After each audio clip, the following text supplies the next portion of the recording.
We want to welcome in another congressman, New York Congressman Mike Lawler, to the show. Great to have you this morning. Good to see you. So what are your expectations for the coming days? How long do you think this shutdown lasts? Well, unfortunately, as Craig pointed out, this is seemingly going to go on for quite a while. Democrats have no plan on how to get out of the shutdown that they created. Chuck Schumer and Hakeem Jeffries kowtowed to AOC, Bernie Sanders, and Zohran Mamdani, all because they're petrified of a primary challenge from the left. And ultimately, they are inflicting pain on the American people. We're, looking at SNAP and WIC running out of funds, our military and other federal employees not being paid, the Democrats voting repeatedly, not only to shut the government down, but then when given the opportunity to pay our troops, voting no. It is shameful. It is wrong. Catherine Clark's comments just the other day that this is the only leverage that they have, it's pathetic. Go out and win an election on the merits. Win an election on your ideas, rather than trying to sow dysfunction and chaos and destruction to our economy. We're losing roughly $15 billion a day in GDP growth because of this stunt by Democrats. Yeah, that's taxpayer dollars right there. And Press Secretary Caroline Leavitt pointed out the irony in Democrats holding our government hostage. Take a listen to this. I'll just point out the irony in Democrats holding the government and the American public hostage over a healthcare system that they created. The healthcare system was called Obamacare. Why? Because Democrats and President Obama implemented. And Republicans have always said it's a broken system, yes, but they caused it, and now they want to shut down the government to fix it. We need to open the government, and then we can have these very important conversations about healthcare. Yes. So your thoughts on that? She's 100% correct. Since Obamacare took effect back in 2010, premiums have skyrocketed across the country.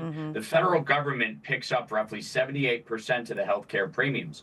With the ACA enhanced tax credit subsidies that were put in place by President Biden during COVID, the federal government picks up roughly 88% of these premiums.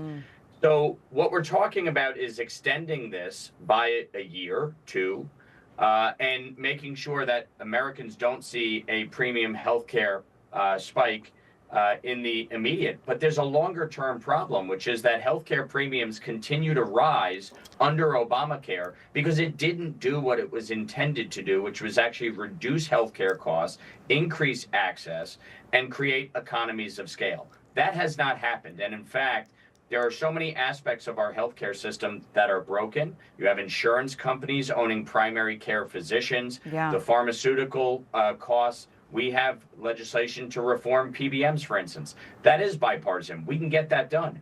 But let's open the government up and negotiate on these pieces of legislation in support of the American people, rather than playing political games as the Democrats have done to appease their far left base. Congressman, I want to ask you really quickly, only about 30 seconds left, but we've got to talk about New York, the mayor's race in New York City. Zohran Mamdani is leading in the polls, 11 days to go. Early voting starts tomorrow. What do you see happening?